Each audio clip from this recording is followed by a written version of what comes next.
Photo shows a variety of fresh vegetables being sold at a market. Figure 34. 1. For humans, fruits and vegetables are important in maintaining a balanced diet. Credit. Modification of Work by Julie Rybarczyk. Chapter Outline. 34. 1. Digestive Systems. 34. 2. Nutrition and Energy Production.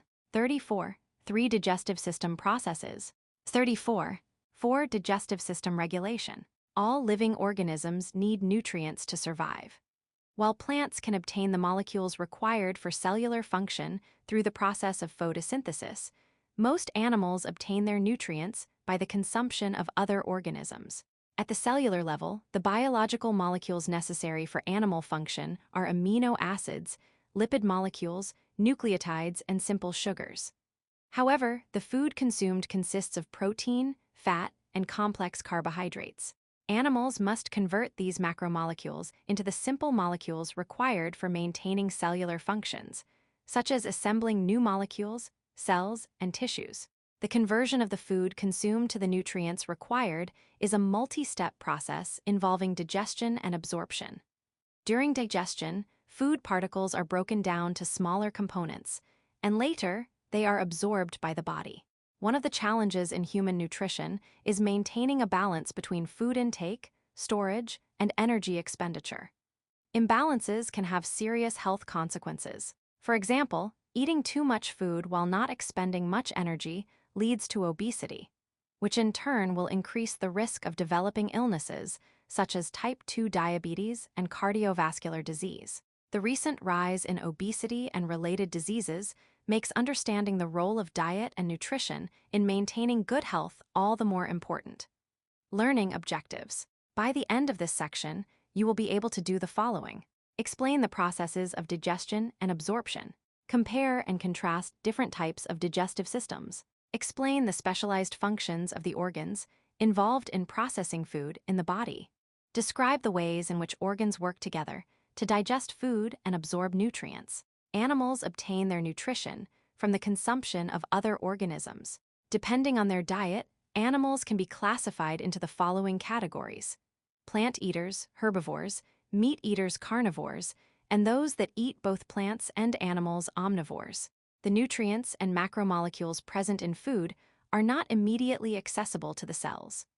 There are a number of processes that modify food within the animal body in order to make the nutrients and organic molecules accessible for cellular function.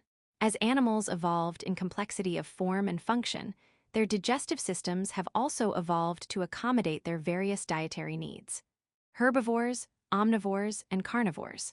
Herbivores are animals whose primary food source is plant-based. Examples of herbivores, as shown in Figure 34. 2 include vertebrates like deer, koalas, and some bird species, as well as invertebrates such as crickets and caterpillars. These animals have evolved digestive systems capable of handling large amounts of plant material.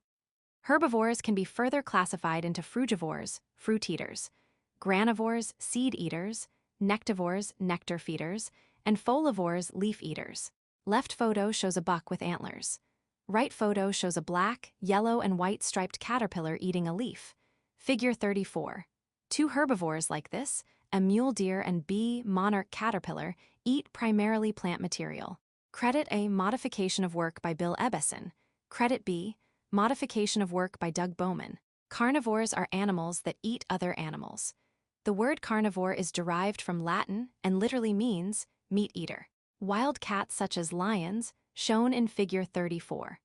3A and tigers are examples of vertebrate carnivores, as are snakes and sharks, while invertebrate carnivores include sea stars, spiders, and ladybugs, shown in Figure 34. 3B. Obligate carnivores are those that rely entirely on animal flesh to obtain their nutrients. Examples of obligate carnivores are members of the cat family, such as lions and cheetahs. Facultative carnivores are those that also eat non-animal food in addition to animal food. Note that there is no clear line that differentiates facultative carnivores from omnivores. Dogs would be considered facultative carnivores. The first photo shows a lion. The next photo shows a ladybug. Figure 34. 3 carnivores like the lion eat primarily meat. The bee ladybug is also a carnivore that consumes small insects called aphids. Credit, a modification of work by Kevin Pluck. Credit B, modification of work by John Sullivan. Omnivores are animals that eat both plant and animal-derived food. In Latin, omnivore means to eat everything. Humans, bears shown in figure 34. 4a, and chickens are example of vertebrate omnivores. Invertebrate omnivores include cockroaches and crayfish, shown in figure 34. 4b, the first photo shows a bear. The next photo shows a crayfish, figure 34. Four omnivores like a bear and bee, crayfish eat both plant and animal-based food. Credit A, modification of work by Dave Menck. Credit B, modification of work by John Sullivan. Invertebrate digestive systems. Animals have evolved different types of digestive systems to aid in the digestion of the different foods they consume. The simplest example is that of a gastrovascular cavity and is found in organisms with only one opening for digestion. Platyhelminthes, flatworms, ctenophora, comb jellies, and cnidaria, coral, jellyfish, and sea anemones use this type of digestion. Gastrovascular cavities, as shown in figure 34. 5a, are typically a blind tube or cavity with only one opening, the mouth, which also serves as an anus. Ingested material enters the mouth and passes through a hollow, tubular cavity. Cells within the cavity secrete digestive enzymes that break down the food. The food particles are engulfed by the cells lining the gastrovascular cavity. The alimentary canal, shown in figure 34. 5b, is a more advanced system. It consists of one tube with a mouth at one end and an anus at the other. Earthworms are an example of an animal with an alimentary canal. Once the food is ingested through the mouth, it passes through the esophagus and is stored in an organ called the crop. Then it passes into the gizzard, where it is churned and digested. From the gizzard, the food passes through the intestine, the nutrients are absorbed, and the waste is eliminated as feces, called castings, through the anus. Part A shows a hydra, which has a vase-shaped body with tentacles around the rim. The hydra's mouth is located between the tentacles, at the top of the vase-shaped body. Next to the hydra is a jellyfish medusa, which is bell-shaped with tentacles hanging down from the edge of the bell. The mouth, in the lower middle part of the body, opens into the gastrovascular cavity. Part B shows a nematode, which has a long, tube-like body that is wide at one end and tapers down to a tail at the other. The mouth is in the front of the wide end. It opens into an esophagus, then a pharynx. The pharynx empties into a long intestine, which ends at the anus a short distance before the tail. Figure 34. 5a, a gastrovascular cavity has a single opening through which food is ingested and waste is excreted, as shown in this hydra and in this jellyfish medusa. B, an alimentary canal has two openings, a mouth for ingesting food and an anus for eliminating waste, as shown in this nematode. Vertebrate digestive systems. Vertebrates have evolved more complex digestive systems to adapt to their dietary needs. Some animals have a single stomach, while others have multi-chambered stomachs. Birds have developed a digestive system adapted to eating unmasticated food. Monogastric, single-chambered stomach. As the word monogastric suggests, this type of digestive system consists of one mono stomach chamber, gastric. Humans and many animals have a monogastric digestive system as illustrated in figure 34. 6ab, the process of digestion begins with the mouth and the intake of food. The teeth play an important role in masticating, chewing, or physically breaking down food into smaller particles. The enzymes present in saliva also begin to chemically break down food. The esophagus is a long tube that connects the mouth to the stomach. Using peristalsis, or wave-like smooth muscle contractions, the muscles of the esophagus push the food towards the stomach. In order to speed up the actions of enzymes in the stomach is an extremely acidic environment, with a pH between 1.5 and 2.5. The gastric juices, which include enzymes in the stomach, act on the food particles and continue the process of digestion. Further breakdown of food takes place in the small intestine, where enzymes produced by the liver, the small intestine, and the pancreas continue the process of digestion. The nutrients are absorbed into the bloodstream across the epithelial cells lining the walls of the small intestines. The waste material travels on to the large intestine, where water is absorbed, and the drier waste material is compacted into feces. It is stored until it is excreted through the rectum. The basic components of the human and rabbit digestive system are the same, each begins at the mouth. Food is swallowed through the esophagus and into the kidney-shaped stomach. The liver is located on top of the stomach, and the pancreas is underneath. Food passes from the stomach to the long, winding small intestine. From there, it enters the wide large intestine before passing out the anus. At the junction of the small and large intestine is a pouch called the cecum. The small and large intestines are much longer in rabbits than in humans, and the cecum is much longer as well. Figure 34. 6a. Humans and herbivores, such as the bee rabbit, have a monogastric digestive system. However, in the rabbit, the small intestine and cecum are enlarged to allow more time to digest plant material. The enlarged organ provides more surface area for absorption of nutrients. Rabbits digest their food twice. The first time food passes through the digestive system, it collects in the cecum, and then it passes as soft feces called secotrophes. The rabbit reingests these secotrophes to further digest them. Avian. Birds face special challenges when it comes to obtaining nutrition from food. They do not have teeth, and so their digestive system, shown in figure 34. 7, must be able to process unmasticated food. Birds have evolved a variety of beak types that reflect the vast variety in their diet, ranging from seeds and insects to fruits and nuts. Because most birds fly, their metabolic rates are high in order to efficiently process food and keep their body weight low. The stomach of birds has two chambers, the proventriculus, where gastric juices are produced to digest the food before it enters the stomach, and the gizzard, where the food is stored, soaked, and mechanically ground. The undigested material forms food pellets that are sometimes regurgitated. Most of the chemical digestion and absorption happens in the intestine, and the waste is excreted through the cloaca. Illustration shows an avian digestive system. Food is swallowed through the esophagus into the crop, which is shaped like an upside-down heart. From the bottom of the crop, food enters a tubular proventriculus, which empties into a spherical gizzard. From the gizzard, food enters the small intestine, then the large intestine. Waste exits the body through the cloaca. The liver and pancreas are located between the crop and gizzard. Rather than a single cecum, birds have two ceca at the junction of the small and large intestine. Figure 34. 7. The avian esophagus has a pouch, called a crop, which stores food. Food passes from the crop to the first of two stomachs, called the proventriculus, which contains digestive juices that break down food. From the proventriculus, the food enters the second stomach, called the gizzard, which grinds food. Some birds swallow stones or grit, which are stored in the gizzard, to aid the grinding process. Birds do not have separate openings to excrete urine and feces. Instead, uric acid from the kidneys is secreted into the large intestine and combined with waste from the digestive process. This waste is excreted through an opening called the cloaca. Evolution connection. Avian adaptations. Birds have a highly efficient, simplified digestive system. Recent fossil evidence has shown that the evolutionary divergence of birds from other land animals was characterized by streamlining and simplifying the digestive system. Unlike many other animals, birds do not have teeth to chew their food. In place of lips, they have sharp, pointy beaks.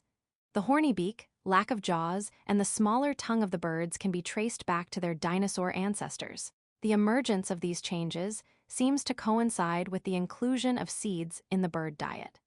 Seed-eating birds have beaks that are shaped for grabbing seeds, and the two-compartment stomach allows for delegation of tasks. Since birds need to remain light in order to fly, their metabolic rates are very high, which means they digest their food very quickly and need to eat often. Contrast this with the ruminants, where the digestion of plant matter takes a very long time. Ruminants are mainly herbivores like cows, sheep, and goats, whose entire diet consists of eating large amounts of roughage or fiber. They have evolved digestive systems that help them digest vast amounts of cellulose. An interesting feature of the ruminants' mouth is that they do not have upper incisor teeth. They use their lower teeth, tongue, and lips to tear and chew their food. From the mouth, the food travels to the esophagus and on to the stomach. To help digest the large amount of plant material, the stomach of the ruminants is a multi-chambered organ, as illustrated in Figure 34.8. The four compartments of the stomach are called the rumen, reticulum, omasum, and abomasum. These chambers contain many microbes that break down cellulose and ferment ingested food. The abomasum is the true stomach and is the equivalent of the monogastric stomach chamber, where gastric juices are secreted. The four-compartment gastric chamber provides larger space and the microbial support necessary to digest plant material in ruminants. The fermentation process produces large amounts of gas in the stomach chamber, which must be eliminated. As in other animals, the small intestine plays an important role in nutrient absorption, and the large intestine helps in the elimination of waste. Illustration shows the digestive system of a goat. Food passes from the mouth, through the esophagus and into the rumen. It circulates through the rumen, then moves forward and down into the small, pouch-shaped reticulum. From the reticulum, the food, which is now cud, is regurgitated. The animal chews the cud and then swallows it into the coiled omasum, which sits between the reticulum and the rumen. After circulating through the omasum, the food passes onto the fourth stomach, the abomasum, where it is digested by enzymes. The food then enters the small intestine, then the large intestine. Waste is excreted through the anus.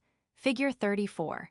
8 ruminant animals, such as goats and cows, have 4 stomachs. The first 2 stomachs, the rumen and the reticulum, contain prokaryotes and protists that are able to digest cellulose fiber.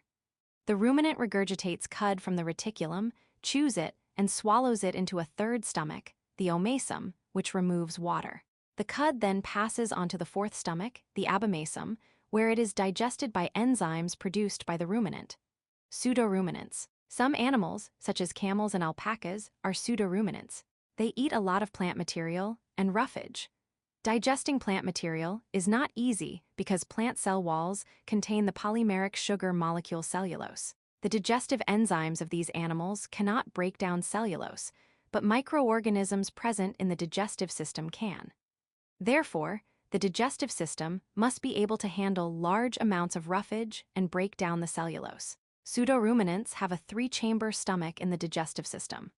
However, their cecum, a pouched organ at the beginning of the large intestine containing many microorganisms that are necessary for the digestion of plant materials, is large and is the site where the roughage is fermented and digested. These animals do not have a rumen but have an omasum, abomasum, and reticulum. Parts of the digestive system. The vertebrate digestive system is designed to facilitate the transformation of food matter into the nutrient components that sustain organisms. Oral cavity. The oral cavity, or mouth, is the point of entry of food into the digestive system, illustrated in Figure 34. 9. The food consumed is broken into smaller particles by mastication, the chewing action of the teeth. All mammals have teeth and can chew their food. The extensive chemical process of digestion begins in the mouth. As food is being chewed, saliva, produced by the salivary glands, mixes with the food. Saliva is a watery substance produced in the mouths of many animals. There are 3 major glands that secrete saliva: the parotid, the submandibular, and the sublingual. Saliva contains mucus that moistens food and buffers the pH of the food. Saliva also contains immunoglobulins and lysozymes, which have antibacterial action to reduce tooth decay by inhibiting growth of some bacteria. Saliva also contains an enzyme called salivary amylase that begins the process of converting starches in the food into a disaccharide called maltose. Another enzyme called lipase is produced by the cells in the tongue. Lipases are a class of enzymes that can break down triglycerides. The lingual lipase begins the breakdown of fat components in the food. The chewing and wetting action provided by the teeth and saliva prepare the food into a mass called the bolus for swallowing. The tongue helps in swallowing, moving the bolus from the mouth into the pharynx. The pharynx opens to 2 passageways: the trachea, which leads to the lungs, and the esophagus, which leads to the stomach. The trachea has an opening called the glottis, which is covered by a cartilaginous flap called the epiglottis. When swallowing, the epiglottis closes the glottis and food passes into the esophagus and not the trachea. This arrangement allows food to be kept out of the trachea. Illustration A shows the parts of the human oral cavity. The tongue rests in the lower part of the mouth. The flap that hangs from the back of the mouth is the uvula. The airway behind the uvula, called the pharynx, extends up to the nostrils and down to the esophagus, which begins in the neck. Illustration B shows the two salivary glands, which are located beneath the tongue, the sublingual and the submandibular. A third salivary gland, the parotid, is located behind the pharynx. Figure 34. Digestion of food begins in the oral cavity. Food is masticated by teeth and moistened by saliva secreted from the B salivary glands. Enzymes in the saliva begin to digest starches and fats. With the help of the tongue, the resulting bolus is moved into the esophagus by swallowing. Credit: modification of work by the National Cancer Institute. Esophagus. The esophagus is a tubular organ that connects the mouth to the stomach. The chewed and softened food passes through the esophagus after being swallowed. The smooth muscles of the esophagus undergo a series of wave-like movements called peristalsis that push the food toward the stomach, as illustrated in Figure 34. 10. The peristalsis wave is unidirectional. It moves food from the mouth to the stomach, and reverse movement is not possible. The peristaltic movement of the esophagus is an involuntary reflex. It takes place in response to the act of swallowing. Photo shows food moving down the esophagus, which is a muscular tube. Muscles constrict behind the food. The constriction moves down, pushing the food ahead of it from the mouth to the stomach. Figure 34. 10. The esophagus transfers food from the mouth to the stomach through peristaltic movements. A ring-like muscle called a sphincter forms valves in the digestive system. The gastroesophageal sphincter is located at the stomach end of the esophagus. In response to swallowing and the pressure exerted by the bolus of food, this sphincter opens, and the bolus enters the stomach. When there is no swallowing action, this sphincter is shut and prevents the contents of the stomach from traveling up the esophagus. Many animals have a true sphincter. However, in humans, there is no true sphincter, but the esophagus remains closed when there is no swallowing action. Acid reflux or heartburn occurs when the acidic digestive juices escape into the esophagus. Stomach. A large part of digestion occurs in the stomach, shown in Figure 34. 11. The stomach is a sac-like organ that secretes gastric digestive juices. The pH in the stomach is between 1.5 and 2.5. This highly acidic environment is required for the chemical breakdown of food and the extraction of nutrients. When empty, the stomach is a rather small organ. However, it can expand to up to 20 times its resting size when filled with food. This characteristic is particularly useful for animals that need to eat when food is available. Visual connection. Illustration shows the human lower digestive system, which begins with the stomach, a sac that lies above the large intestine. The stomach empties into the small intestine, which is a long, highly folded tube. The beginning of the small intestine is called the duodenum, the long middle part is called the jejunum, and the end is called the ileum. The ileum empties into the large intestine on the right side of the body. Beneath the junction of the small and large intestine is a small pouch called the cecum. The appendix is at the bottom end of the cecum. The large intestine travels up the left side of the body, across the top of the small intestine, then down the right side of the body. These parts of the large intestine are called the ascending colon, the transverse colon, and the descending colon, respectively. The large intestine empties into the rectum, which is connected to the anus. The pancreas is sandwiched between the stomach and large intestine. The liver is a triangular organ that sits above and slightly to the right of the stomach. The gallbladder is a small bulb between the liver and stomach. Figure 34. 11. The human stomach has an extremely acidic environment where most of the protein gets digested. Credit: modification of work by Mariana Ruiz Villarreal. Which of the following statements about the digestive system is false? Chyme is a mixture of food and digestive juices that is produced in the stomach. Food enters the large intestine before the small intestine. In the small intestine, chyme mixes with bile, which emulsifies fats. The stomach is separated from the small intestine by the pyloric sphincter. The stomach is also the major site for protein digestion in animals other than ruminants. Protein digestion is mediated by an enzyme called pepsin in the stomach chamber. Pepsin is secreted by the chief cells in the stomach in an inactive form called pepsinogen. Pepsin breaks peptide bonds and cleaves proteins into smaller polypeptides. It also helps activate more pepsinogen, starting a positive feedback mechanism that generates more pepsin.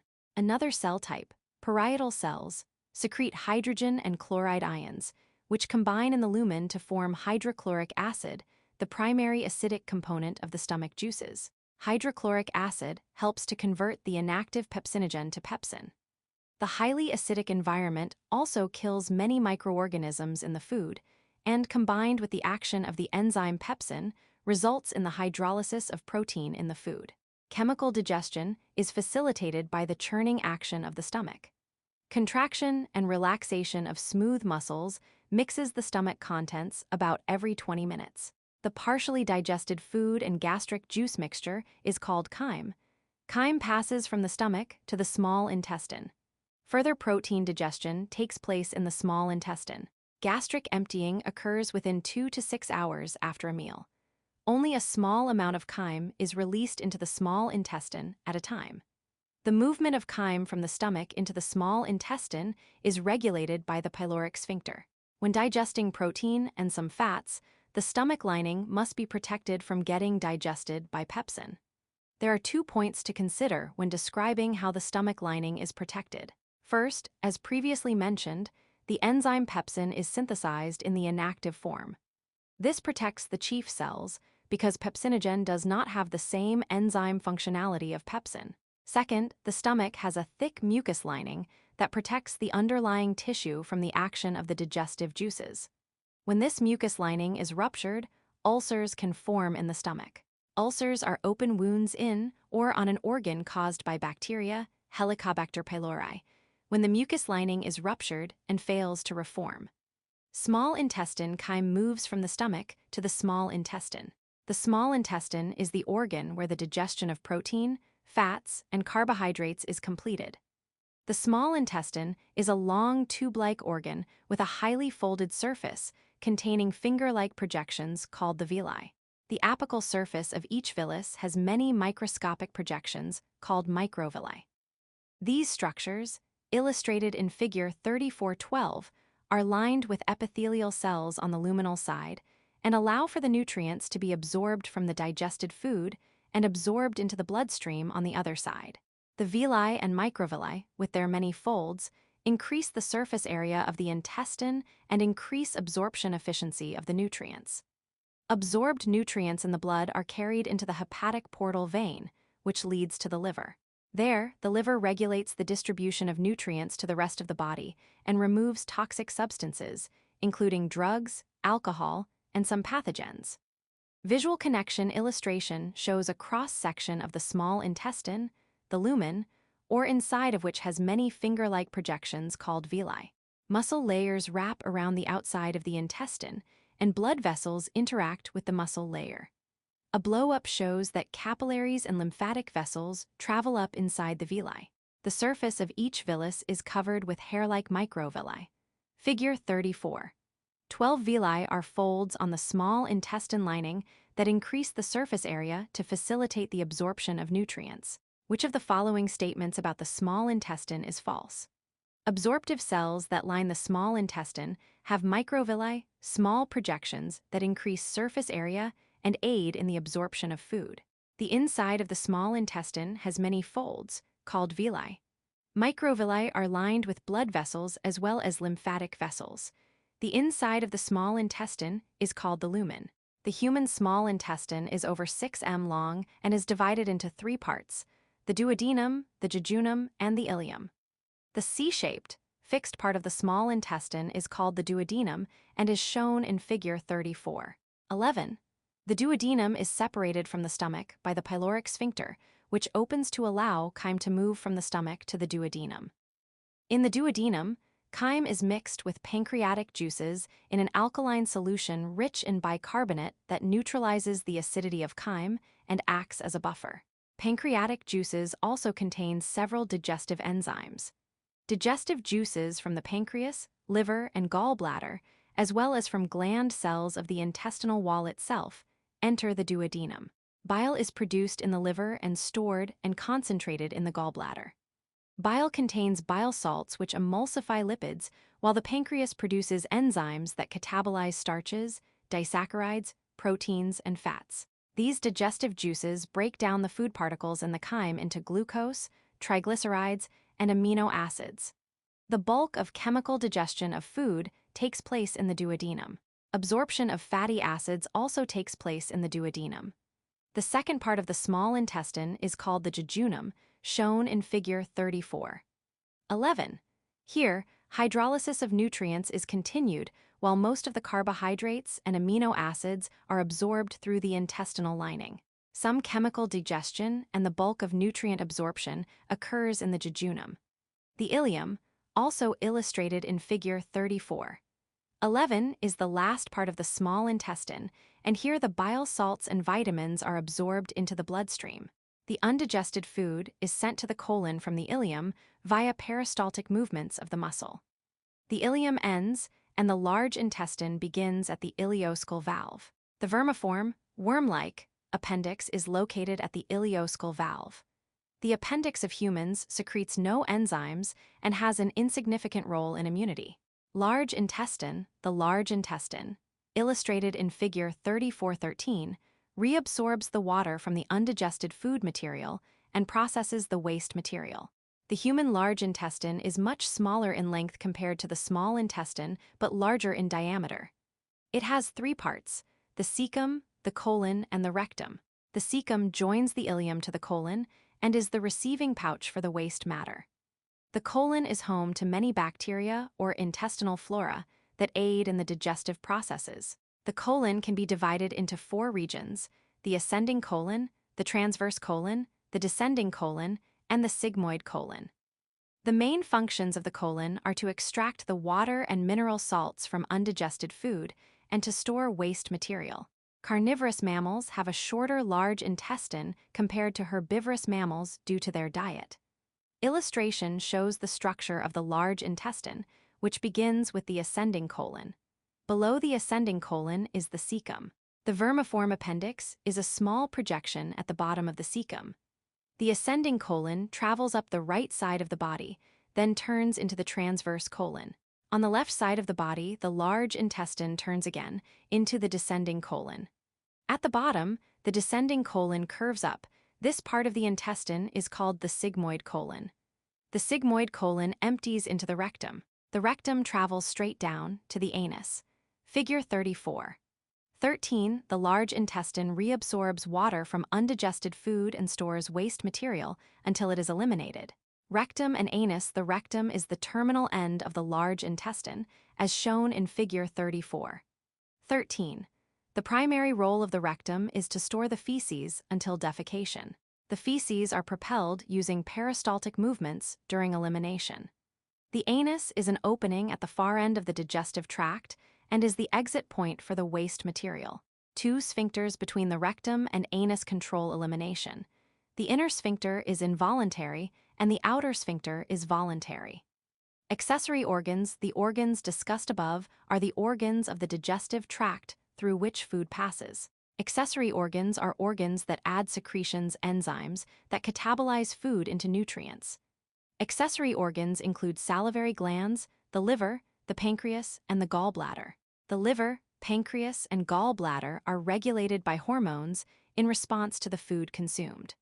The liver is the largest internal organ in humans, and it plays a very important role in digestion of fats and detoxifying blood. The liver produces bile, a digestive juice that is required for the breakdown of fatty components of the food in the duodenum. The liver also processes the vitamins and fats and synthesizes many plasma proteins. The pancreas is another important gland that secretes digestive juices. The chyme produced from the stomach is highly acidic in nature. The pancreatic juices contain high levels of bicarbonate, an alkali that neutralizes the acidic chyme.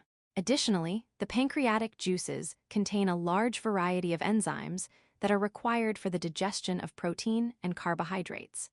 The gallbladder is a small organ that aids the liver by storing bile and concentrating bile salts. When chyme-containing fatty acids enters the duodenum, the bile is secreted from the gallbladder into the duodenum. Learning objectives. By the end of this section, you will be able to do the following. Explain why an animal's diet should be balanced and meet the needs of the body. Define the primary components of food. Describe the essential nutrients required for cellular function that cannot be synthesized by the animal body.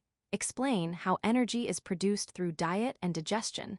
Describe how excess carbohydrates and energy are stored in the body, given the diversity of animal life on our planet. It is not surprising that the animal diet would also vary substantially.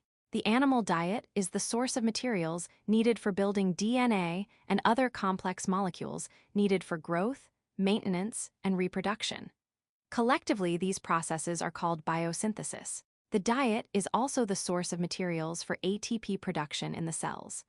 The diet must be balanced to provide the minerals and vitamins that are required for cellular function. Food requirements. What are the fundamental requirements of the animal diet?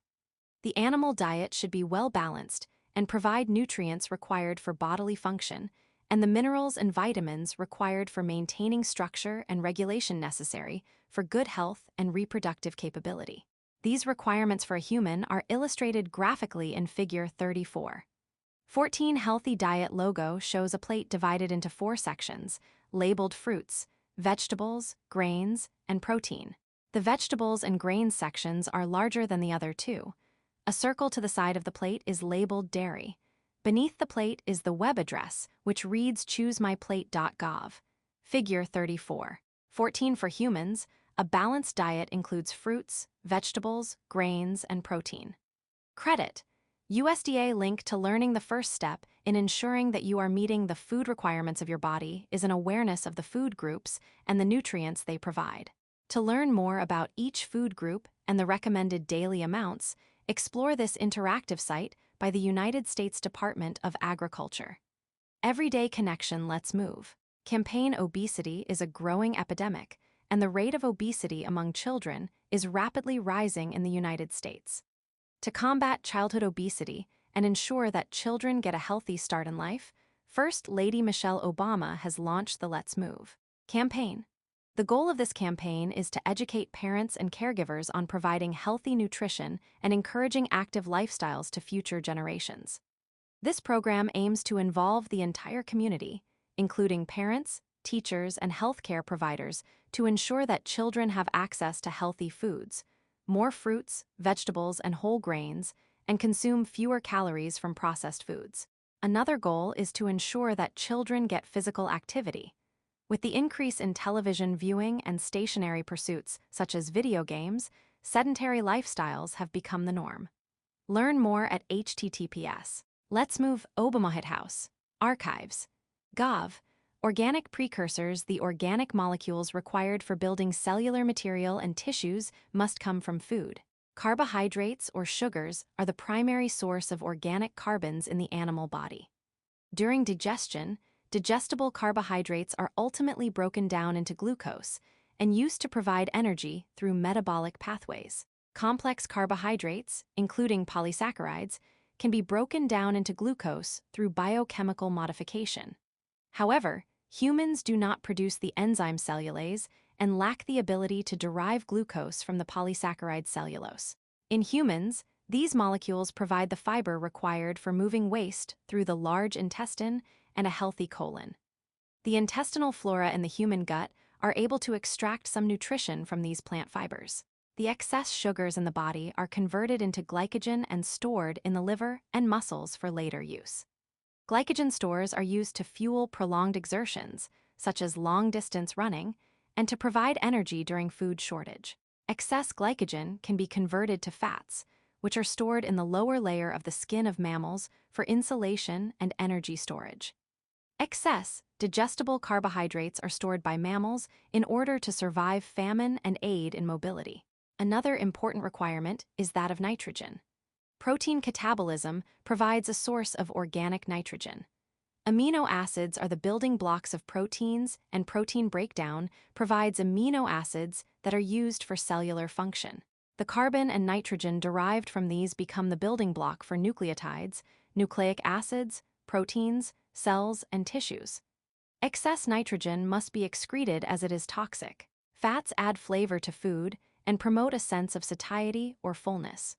Fatty foods are also significant sources of energy because 1 gram of fat contains 9 calories. Fats are required in the diet to aid the absorption of fat-soluble vitamins and the production of fat-soluble hormones. Essential nutrients: while the animal body can synthesize many of the molecules required for function from the organic precursors, there are some nutrients that need to be consumed from food. These nutrients are termed essential nutrients, meaning they must be eaten, and the body cannot produce them. The omega-3 alpha-linolenic acid and the omega-6 linoleic acid are essential fatty acids needed to make some membrane phospholipids. Vitamins are another class of essential organic molecules that are required in small quantities for many enzymes to function, and for this reason, are considered to be coenzymes. Absence or low levels of vitamins can have a dramatic effect on health, as outlined in Table 34. 1 and Table 34. 2. Both fat-soluble and water-soluble vitamins must be obtained from food. Minerals, listed in Table 34.3, are inorganic essential nutrients that must be obtained from food. Among their many functions, minerals help in structure and regulation and are considered cofactors. Certain amino acids also must be procured from food and cannot be synthesized by the body. These amino acids are the essential amino acids. The human body can synthesize only 11 of the 20 required amino acids.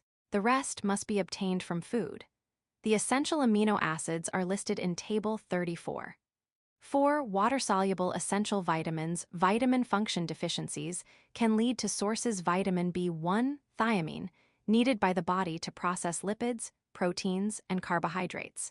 Coenzyme removes CO2 from organic compounds. Muscle weakness, beriberi.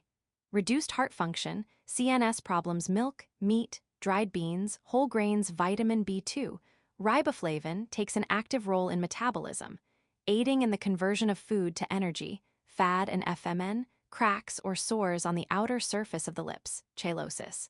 Inflammation and redness of the tongue. Moist, scaly skin inflammation, seborrheic dermatitis. Meat, eggs, enriched grains, vegetables. Vitamin B3, niacin, used by the body to release energy from carbohydrates and to process alcohol, required for the synthesis of sex hormones.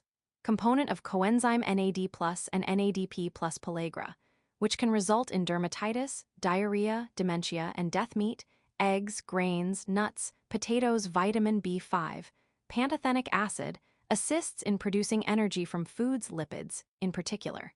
Component of coenzyme A. Fatigue, numbness or burning sensation in hands and feet. Meat, whole grains, milk, fruits, vegetables. Vitamin B6, pyridoxine, the principal vitamin for processing amino acids and lipids, also helps convert nutrients into energy. Irritability, depression, confusion, mouth sores or ulcers, anemia, muscular twitching. Meat, dairy products, whole grains, orange juice. Vitamin B7, biotin, used in energy and amino acid metabolism, fat synthesis, and fat breakdown.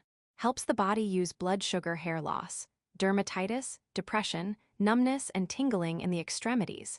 Neuromuscular disorders. Meat, eggs, legumes, and other vegetables. Vitamin B9, folic acid, assists the normal development of cells, especially during fetal development.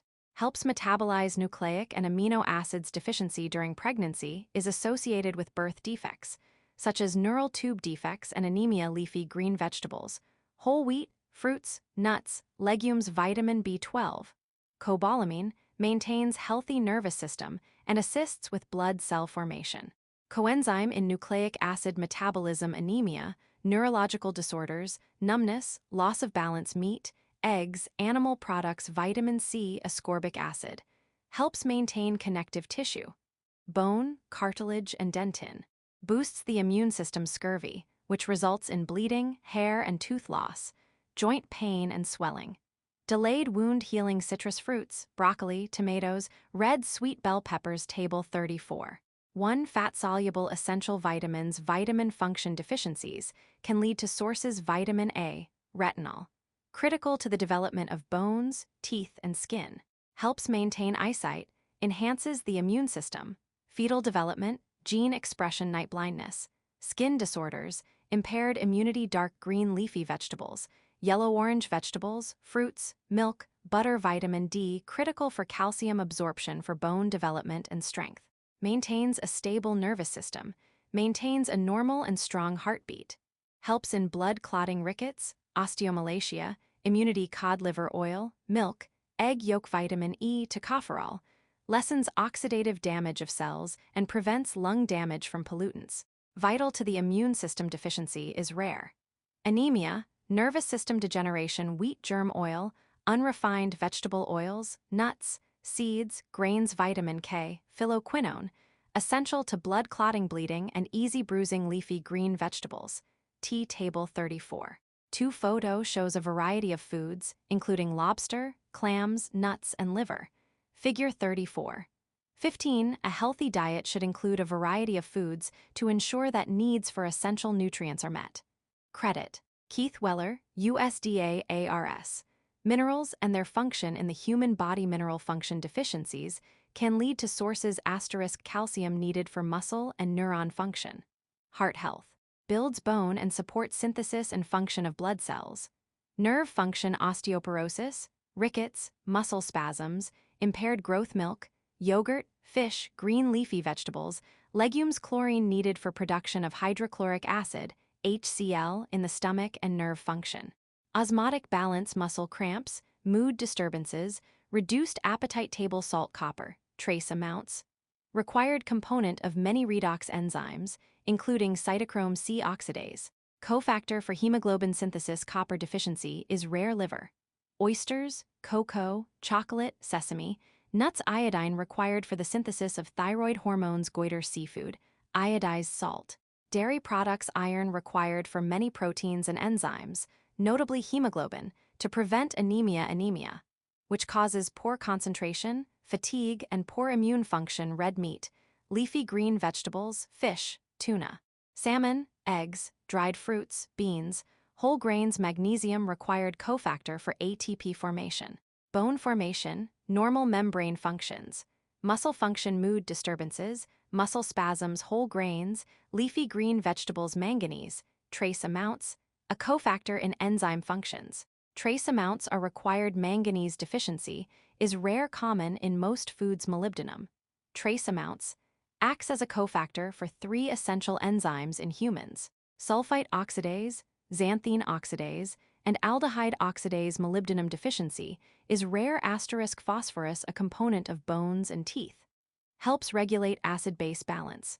Nucleotide synthesis weakness, bone abnormalities, calcium loss. Milk, hard cheese, whole grains, meats. Potassium vital for muscles, heart, and nerve function. Cardiac rhythm disturbance, muscle weakness. Legumes, potato skin, tomatoes, bananas. Selenium, trace amounts, a cofactor essential to activity of antioxidant enzymes like glutathione peroxidase. Trace amounts are required. Selenium deficiency is rare. Common in most foods. Sodium, systemic electrolyte, required for many functions. Acid-base balance, water balance, nerve function. Muscle cramps, fatigue, reduced appetite. Table salt. Zinc, trace amounts, required for several enzymes such as carboxyptidase, liver alcohol dehydrogenase, and carbonic anhydrase. Anemia, poor wound healing, can lead to short stature. Common in most foods. Greater than 200 mg/day, required. Table 34. 3 essential amino acids. Amino acids that must be consumed. Amino acids anabolized by the body: isoleucine, alanine, leucine, selenoscysteine, lysine, aspartate, methionine, cysteine, phenylalanine, glutamate, tryptophan, glycine, valine, proline, histidine, serine, threonine, tyrosine, arginine, asparagine. The human body can synthesize histidine and arginine, but not in the quantities required, especially for growing children. Table 34.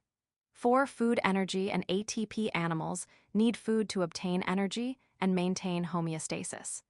Homeostasis is the ability of a system to maintain a stable internal environment even in the face of external changes to the environment.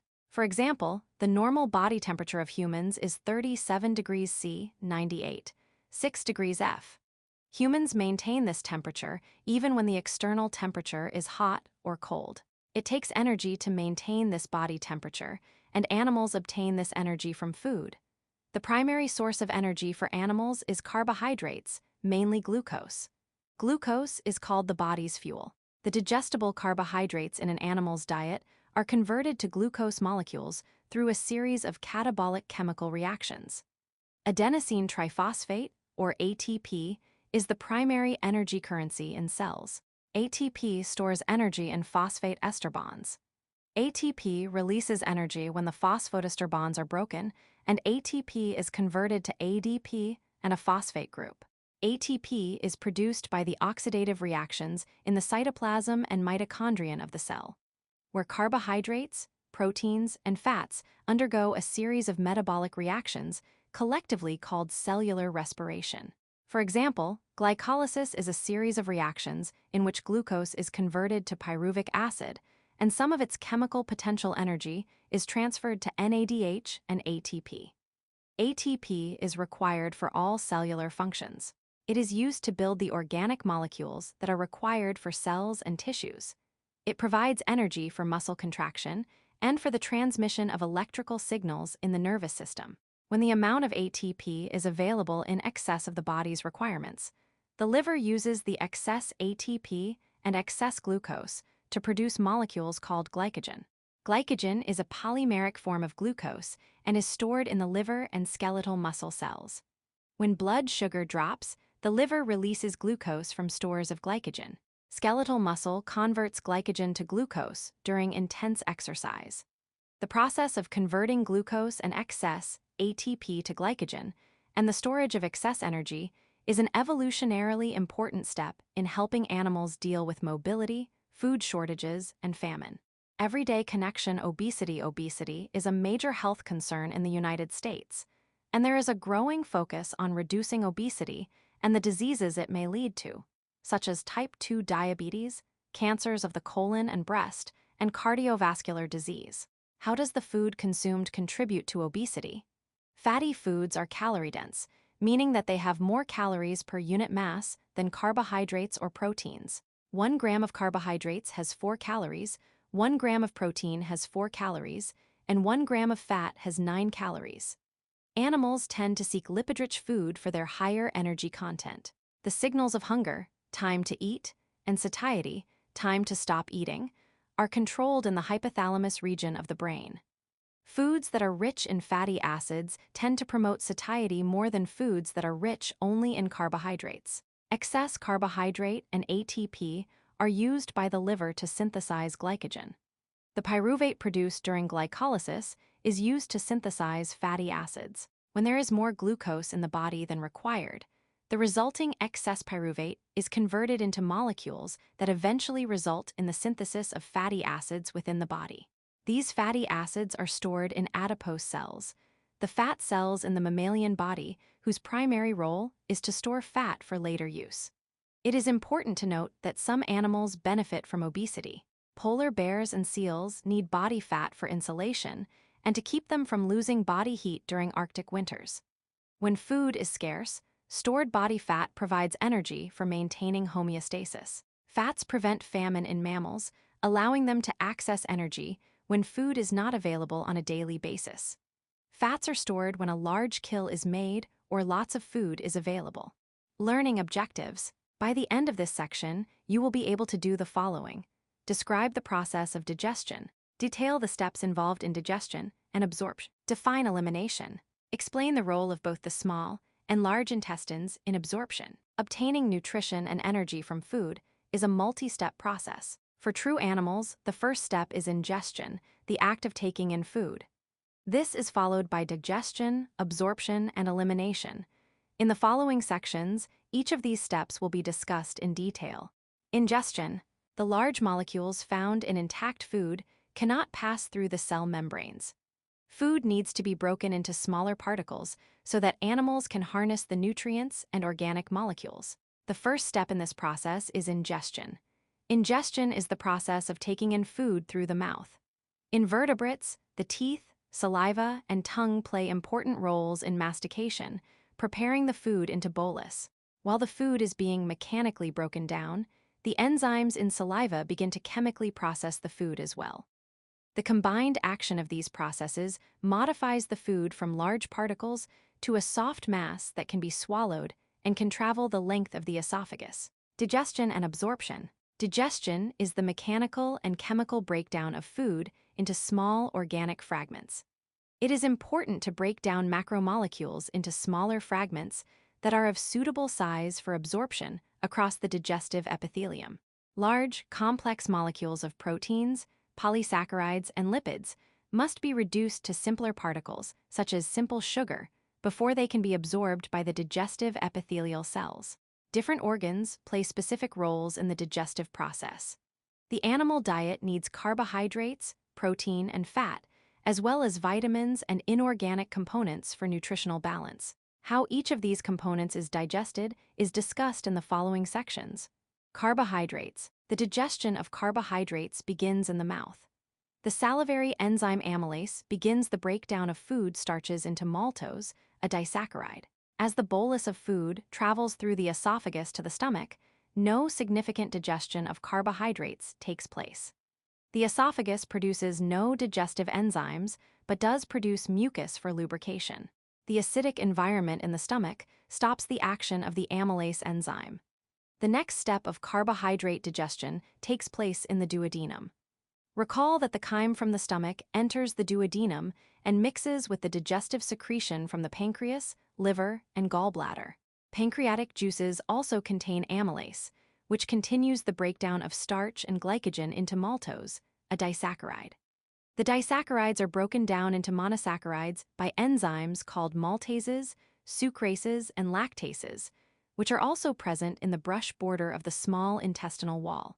Maltase breaks down maltose into glucose. Other disaccharides, such as sucrose and lactose, are broken down by sucrase and lactase, respectively.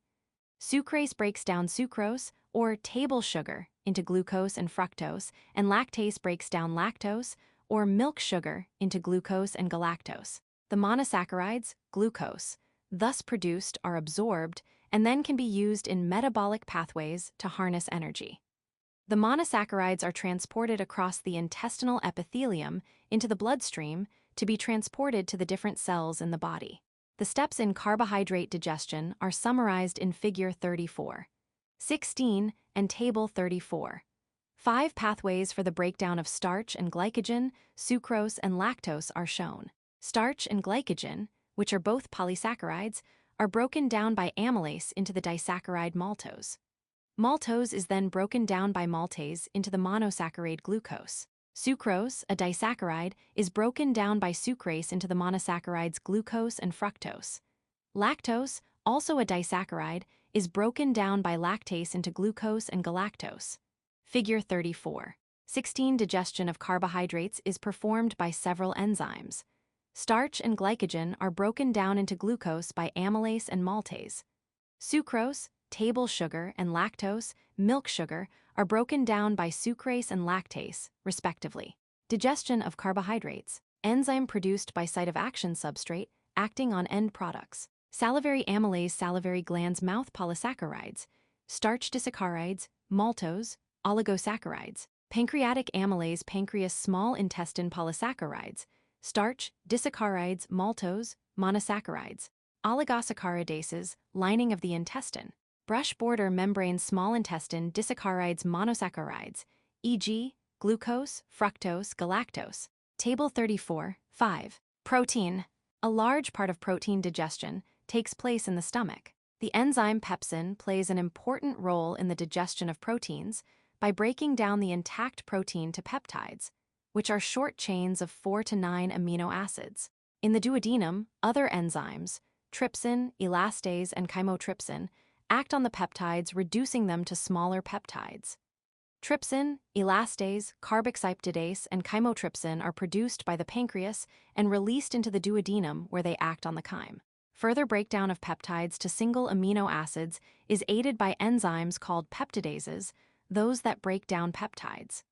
Specifically, carboxyptidase, dipeptidase, and aminoptidase play important roles in reducing the peptides to free amino acids. the amino acids are absorbed into the bloodstream through the small intestines. The steps in protein digestion are summarized in Figure 34, 17, and Table 34. 6. Protein digestion begins in the stomach, where pepsin breaks proteins down into fragments, called peptides. Further digestion occurs in the small intestine, where a variety of enzymes break peptides down into smaller peptides and then into individual amino acids. Several of the protein-digesting enzymes found in the small intestine are secreted from the pancreas. Amino acids are absorbed from the small intestine into the bloodstream. The liver regulates the distribution of amino acids to the rest of the body. A small amount of dietary protein is lost in the feces. Figure 34. 17. Protein digestion is a multi-step process that begins in the stomach and continues through the intestines. Digestion of protein. Enzyme produced by site of action substrate acting on end products. Pepsin stomach chief cells, stomach proteins peptides. Trypsin, elastase chymotrypsin. Pancreas small intestine, peptides smaller peptides. Carboxyptidase, pancreas small intestine peptides amino acids and peptides. Aminoptidase, dipeptidase, lining of intestine small intestine peptides, amino acids. Table 34. 6. Lipids. Lipid digestion begins in the stomach with the aid of lingual lipase and gastric lipase. However, the bulk of lipid digestion occurs in the small intestine due to pancreatic lipase. When chyme enters the duodenum, the hormonal responses trigger the release of bile, which is produced in the liver and stored in the gallbladder. Bile aids in the digestion of lipids, primarily triglycerides by emulsification. Emulsification is a process in which large lipid globules are broken down into several small lipid globules. These small globules are more widely distributed in the chyme rather than forming large aggregates. Lipids are hydrophobic substances. In the presence of water, they will aggregate to form globules to minimize exposure to water. Bile contains bile salts, which are amphipathic, meaning they contain hydrophobic and hydrophilic parts. Thus, the bile salt's hydrophilic side can interface with water on one side, and the hydrophobic side interfaces with lipids on the other. By doing so, bile salts emulsify large lipid globules into small lipid globules. Why is emulsification important for digestion of lipids? Pancreatic juices contain enzymes called lipases, enzymes that break down lipids. If the lipid in the chyme aggregates into large globules, very little surface area of the lipids is available for the lipases to act on, leaving lipid digestion incomplete. By forming an emulsion, bile salts increase the available surface area of the lipids manyfold.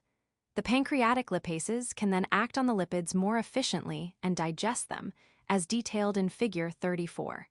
18. Lipases break down the lipids into fatty acids and glycerides. These molecules can pass through the plasma membrane of the cell and enter the epithelial cells of the intestinal lining. The bile salts surround long-chain fatty acids and monoglycerides, forming tiny spheres called micelles. The micelles move into the brush border of the small intestine absorptive cells, where the long-chain fatty acids and monoglycerides diffuse out of the micelles into the absorptive cells, leaving the micelles behind in the chyme.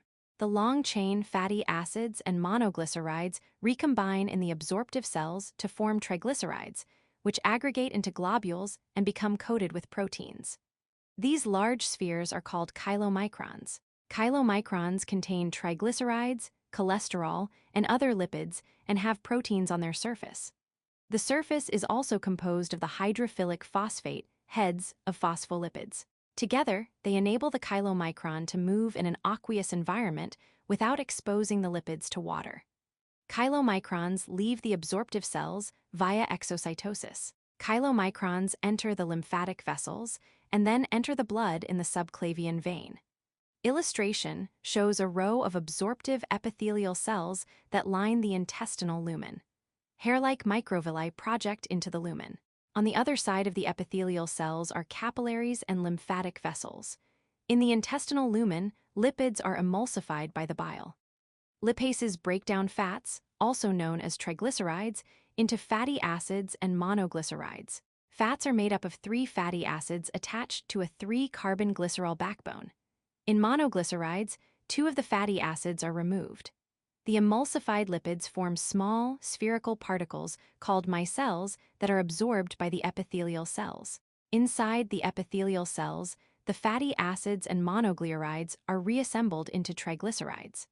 The triglycerides aggregate with cholesterol, proteins, and phospholipids to form spherical chylomicrons. The chylomicrons are moved into a lymph capillary, which transports them to the rest of the body. Figure 34. 18 lipids are digested and absorbed in the small intestine. Vitamins. Vitamins can be either water-soluble or lipid-soluble. Fat-soluble vitamins are absorbed in the same manner as lipids. It is important to consume some amount of dietary lipid to aid the absorption of lipid-soluble vitamins. Water-soluble vitamins can be directly absorbed into the bloodstream from the intestine. Link to learning. This website has an overview of the digestion of protein, fat, and carbohydrates. Visual connection. Steps in mechanical and chemical digestion are shown. Digestion begins in the mouth, where chewing and swallowing mechanically breaks down food into smaller particles, and enzymes chemically digest carbohydrates. In the stomach, mechanical digestion includes peristaltic mixing and propulsion. Chemical digestion of proteins occurs, and lipid-soluble substances such as aspirin are absorbed. In the small intestine, mechanical digestion occurs through mixing and propulsion, primarily by segmentation. Chemical digestion of carbohydrates, lipids, proteins, and nucleic acid occurs. Peptides, amino acids, glucose, fructose, lipids, water, vitamins, and minerals are absorbed into the bloodstream. In the large intestine, mechanical digestion occurs through segmental mixing and mass movement. No chemical digestion occurs except for digestion by bacteria. Water, ions, vitamins, minerals, and small organic molecules produced by bacteria are absorbed into the bloodstream. Figure 34. 19 mechanical and chemical digestion of food takes place in many steps, beginning in the mouth and ending in the rectum. Which of the following statements about digestive processes is true? Amylase, maltase, and lactase in the mouth digest carbohydrates. Trypsin and lipase in the stomach digest protein. Bile emulsifies lipids in the small intestine. No food is absorbed until the small intestine. Elimination. The final step in digestion is the elimination of undigested food content and waste products. The undigested food material enters the colon, where most of the water is reabsorbed. Recall that the colon is also home to the microflora called intestinal flora that aid in the digestion process. The semi-solid waste is moved through the colon by peristaltic movements of the muscle and is stored in the rectum. As the rectum expands in response to storage of fecal matter, it triggers the neural signals required to set up the urge to eliminate. The solid waste is eliminated through the anus using peristaltic movements of the rectum. Common problems with elimination. Diarrhea and constipation are some of the most common health concerns that affect digestion. Constipation is a condition where the feces are hardened because of excess water removal in the colon. In contrast, if enough water is not removed from the feces, it results in diarrhea. Many bacteria, including the ones that cause cholera, affect the proteins involved in water reabsorption in the colon and result in excessive diarrhea. Emesis, or vomiting, is elimination of food by forceful expulsion through the mouth. It is often in response to an irritant that affects the digestive tract, including but not limited to viruses, bacteria, emotions, sites, and food poisoning. This forceful expulsion of the food is due to the strong contractions produced by the stomach muscles. The process of emesis is regulated by the medulla. Learning objectives. By the end of this section, you will be able to do the following. Discuss the role of neural regulation in digestive processes. Explain how hormones regulate digestion. The brain is the control center for the sensation of hunger and satiety. The functions of the digestive system are regulated through neural and hormonal responses. Neural responses to food. In reaction to the smell, sight, or thought of food, like that shown in figure 34.20, the first response is that of salivation.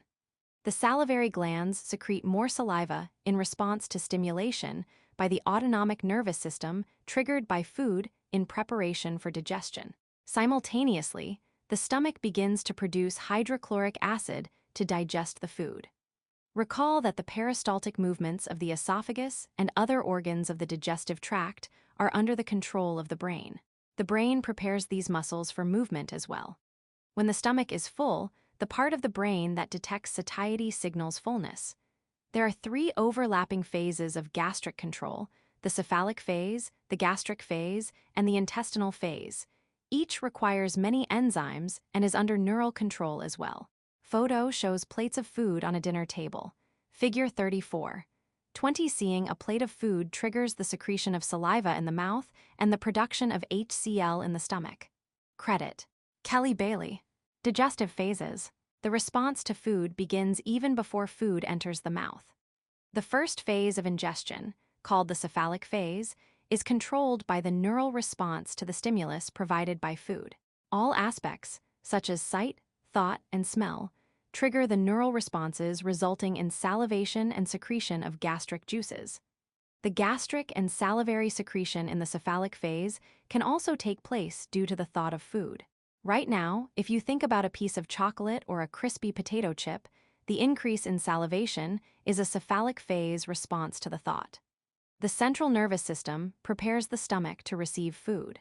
The gastric phase begins once the food arrives in the stomach. It builds on the stimulation provided during the cephalic phase.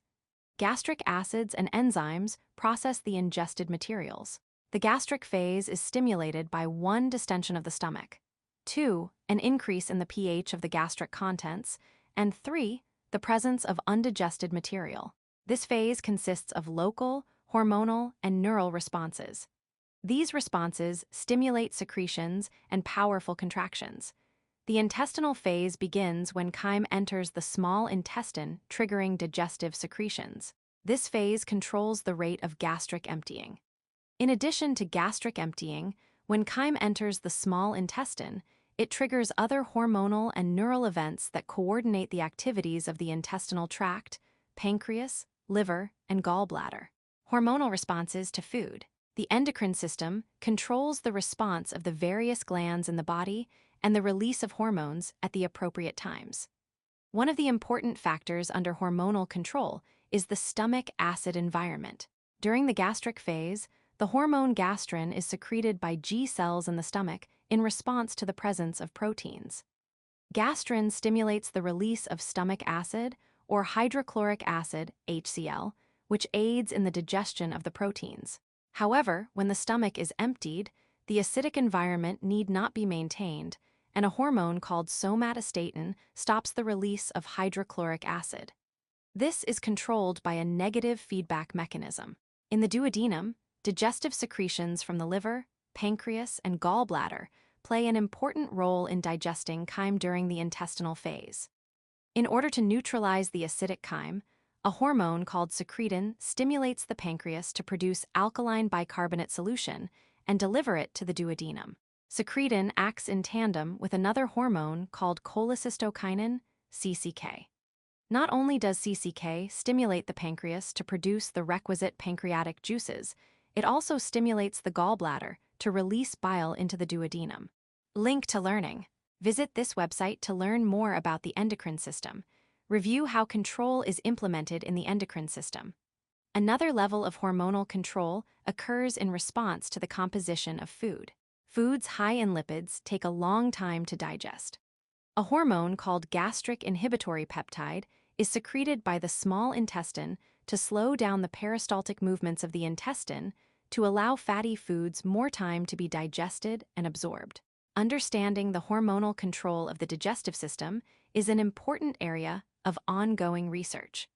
Scientists are exploring the role of each hormone in the digestive process and developing ways to target these hormones. Advances could lead to knowledge that may help to battle the obesity epidemic.